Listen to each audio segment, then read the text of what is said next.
Alright, another round of good videos. Thank you. The summation. Yeah, I think we've come to a lot of agreement for most of us. And the basic idea would be is that, yeah, there's nature and there's nurture, and that constructs basically a disposition inside you, a brain full of programs, concepts, ideas, principles, directives. Some of them are prime directives, some are lesser directives.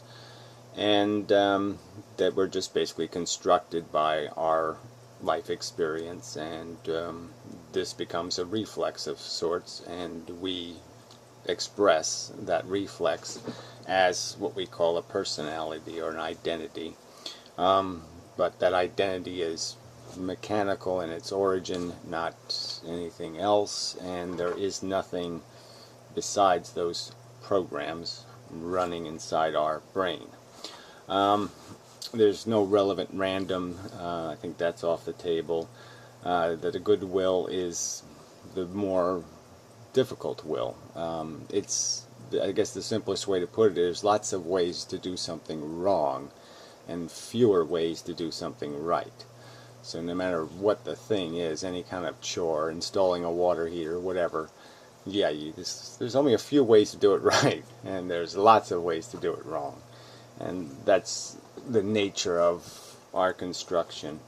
Zombie is on so many levels in disagreement, and even saying that there's no such thing as good and bad, and then suggesting that there are brains that are up to no good. I mean, these are non-starter positions. Good doesn't exist except the way it says it exists.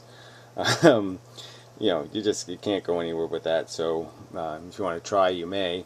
I think the more important subject, or the one that's left a little less obvious, is the fact that our brain does seem to create a contest. There's this, for every action, it seems that it searches for the contrary, a reason not to do it, that it actually looks for it and creates a contest whether one exists or not.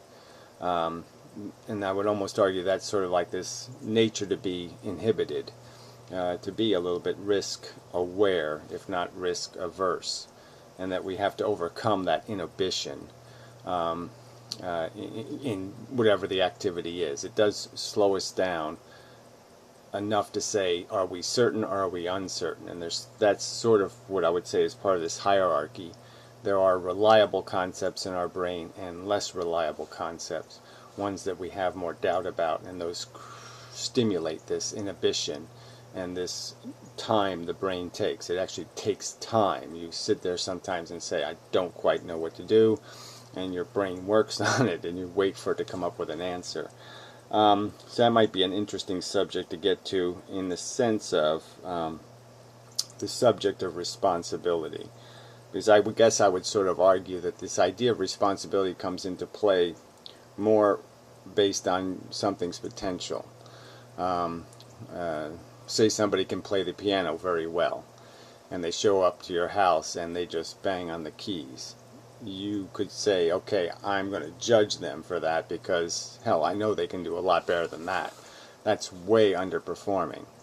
And so we could make arguments about behaviors that are thoughtless, are reckless, are sloppy, are unwell reasoned, where somebody just had to basically say, where they had to think so outside the acceptable box. Like somehow, when people go out in the street and they, bash a woman over the head with a brick and steal her money and rape her, what did they have to do to their brain to get to the point where they could find any kind of justification for that?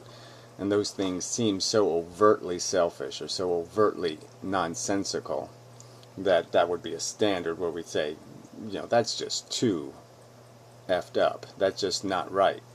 It's not sensible, and it seems, all the words would fit. Lazy, sloppy, reckless, that's just not good enough. A computer that's that broken, that's that lazy, if you had a computer that lazy, you'd say it's not worth buying. It's not worth plugging in. It's not worth feeding it electricity.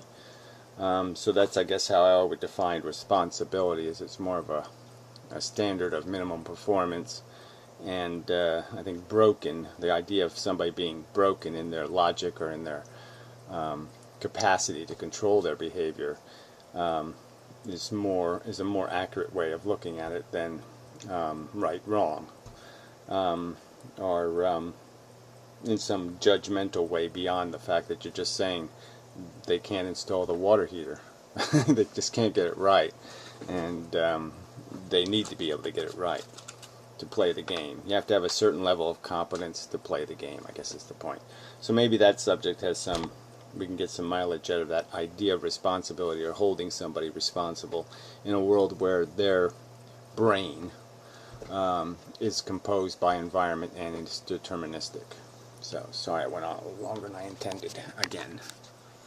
So, yeah. Keep it going.